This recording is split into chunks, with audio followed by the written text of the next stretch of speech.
Okay, you might be bleeding money, you might not be, but there's you probably want to find out. There's no good reason to not know. So let me take you through some of the easy steps to find out where our money's going and how we can use it better. And that's the key.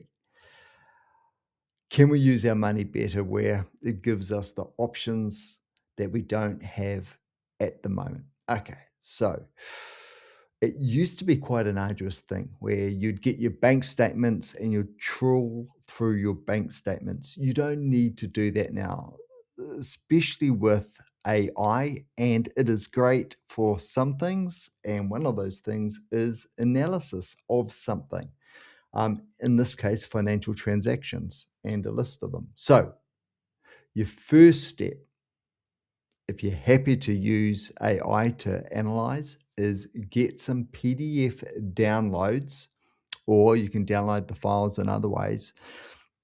Some downloads of all your financial statements. So, everything your transactions, your spending, where you've been receiving money is all going through. By and large, what we're talking about is bank account statements. There might be a credit card, there might be a saving account or a check account. You probably not, there's probably not more than three or four things, accounts that you'll be getting the PDF downloads for. So, don't think about where that money is going in terms of all the different organizations you're paying. You don't need to chase that down if that money's all coming out of one or two accounts. So there's usually, again, one, two, three, maybe four accounts where all transactions are going through.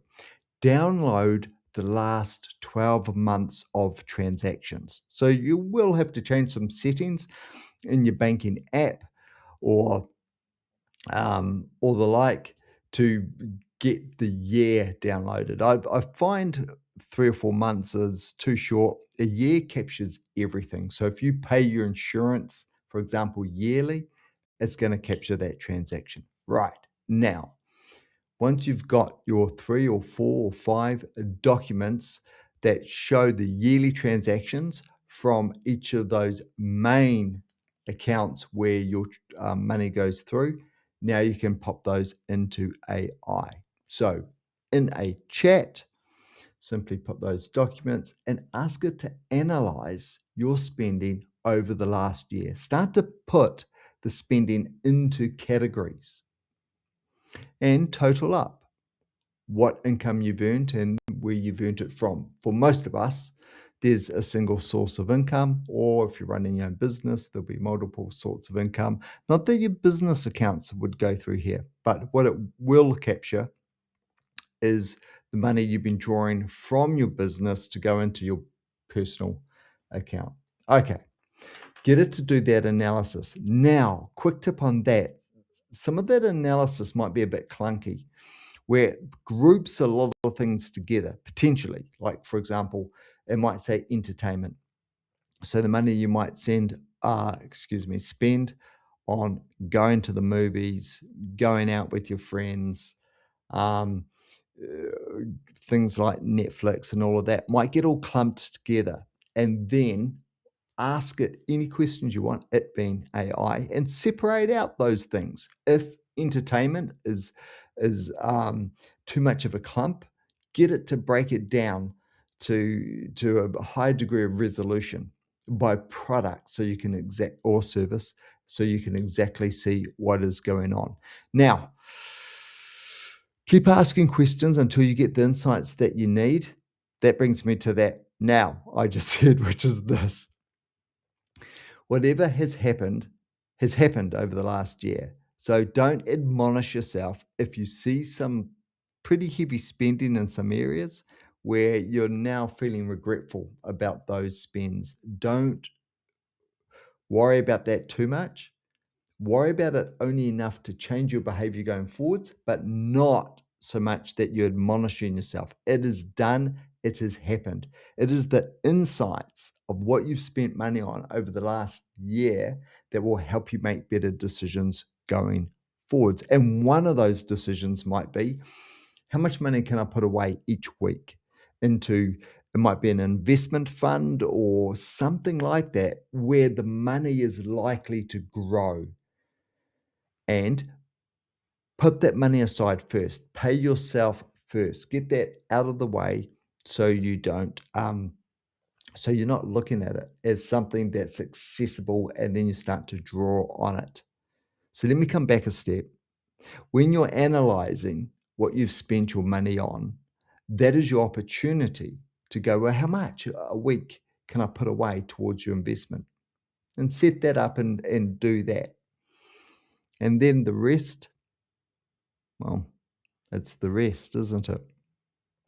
But yeah, one question is definitely, what can I put away at the moment? Now, if you're in a position where you're spending more money than you're earning, then you are going backwards. That's the first problem to solve. And this analysis will help you see where your money is going so you can start to make some informed decisions around that. I did say before, don't admonish yourself.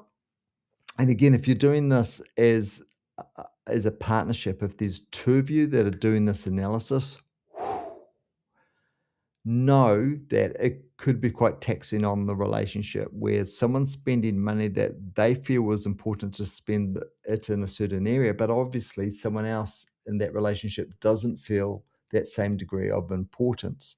So understand that different things have different level of importance to us, and the money is almost secondary. Now, what I mean by that is don't get too caught up on the dollar figures. Try and understand what's important to us. And if we are spending more than we're earning, then we just make decisions. What's more important that we will continue to spend money on, and what's less important that we will pull back on. But yeah, money can be a fraught subject between a couple, especially if they've got two very different ideas on money. So yeah, please be aware of that and kind, and remember what's happened in the last year has happened, and what we're looking for is what we can do in the next year that's better than what we did in the year before. If we're spending more than we're earning, how do we close that gap? If we're spending about the same as we're earning, where can we make some savings and put that money somewhere wisely where it's going to grow? And if we're saving more than we're earning, can we take that next step, save a little bit more? Now, nothing I'm giving you is financial advice. I don't know your situation, and it would be ill advised of me to say, here's your best next step, because I simply don't know. What I am talking about is, again, using AI to analyze what's been going on over the last year. And again, it pains to point this out, it it can be a little unsettling or a little unnerving to see some of this data come back, but take solace in the courage. Take solace in the fact that you're showing courage to look at this, because a lot of people never like to look at this and would rather not understand the mechanics of their money and where it's going. By knowing where it's going, you're in a better position to make informed decisions, right? The last thing, and I talked about this right in the middle, pay yourself first. Put some money away, because that's the power of compound interest. The more you can put away earlier, it just becomes worth more later. That's the power of compound interest. If it's a case of you're not putting much away, even if it's just $5 a day or a week, just start. Start that discipline first. Keep an eye on that balance. See what's happening and where it's going and how it's growing, and then add more to it. But start at least with the discipline of paying yourself first every week, getting some money, putting it aside so you've got it for later. And if you're the sort of person that likes to have a rainy day fund, so, something exceptional pops up, then you might have two funds. One is your investment fund, where you will not touch pretty much no matter what, unless you're then going to buy a house with it or something substantial. Another one is a rainy day fund that might have, just coming up with a figure here, $1,000 in it. So if the washing machine breaks down or something, you can go there and get that money, as opposed to start to ebb away from that longer term fund. And that's it. That's it. Yeah. If you've got any questions, throw them in the comments if I can help. Great. I just sort of cringed there a little bit because really, I mean, I know this video could have been done in just a couple of minutes, maybe, but there are some important points to setting it up and going through it. And if you're doing it with a partner, and certainly, if you're the sort of person that might criticize yourself, just take it easy and know that whatever you're doing now becomes a step to better coming up. And that's what these videos are all about, how we make life better, easier, and more simple for ourselves so we can just perform better. Okay, catch you in the next one.